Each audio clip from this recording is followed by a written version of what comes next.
Hello, so I have the lovely Kate Anderson with me today. Kate is a solicitor in the Family Department at Biscoes. Now, as you may have heard in the press recently, there have been some major changes proposed to divorce law in England and Wales. So after 30 years of campaigning, the Divorce, Dissolution and Separation Bill was given royal assent on the 25th of June 2020. And Kate has very kindly agreed to go through what some of those reforms will be.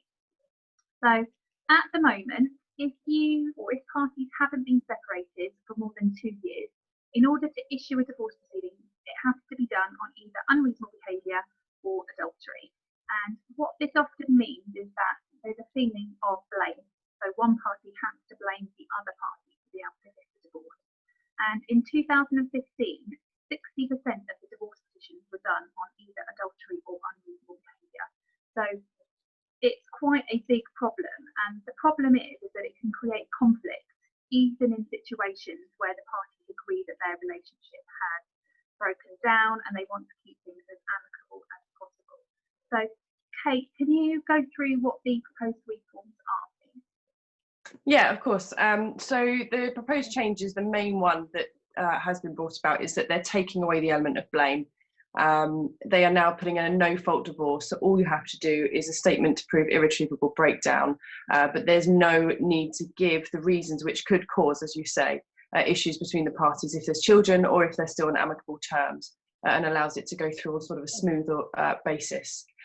One of the other reforms that are going to be put in place is that you can now make a joint application between the two parties. So again, it's done on equal grounds rather than one party petitioning against the other. Another change is that there's a new element in regards to the contesting of a divorce.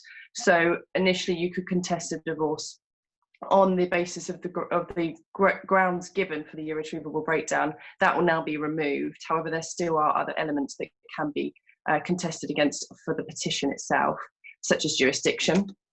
And one of the last elements that's changing is they're putting in a 6-month time frame and time scale for the divorce process itself. This will mean that between the 3 stages, which is the petition, the decree nisi and the decree absolute, they will now put in a 20-week minimum time frame between the petition and the decree nisi, which allows parties to reconsider their decision or organise their finances or other bits that may need to be organised prior to the divorce completing. And I understand that there will be some more modernised language which will be put forward to make it easier for people to understand going through the process. Yes, great. And when do we expect these new laws to come into force? When will we be able to issue our first divorce petition under the new scheme?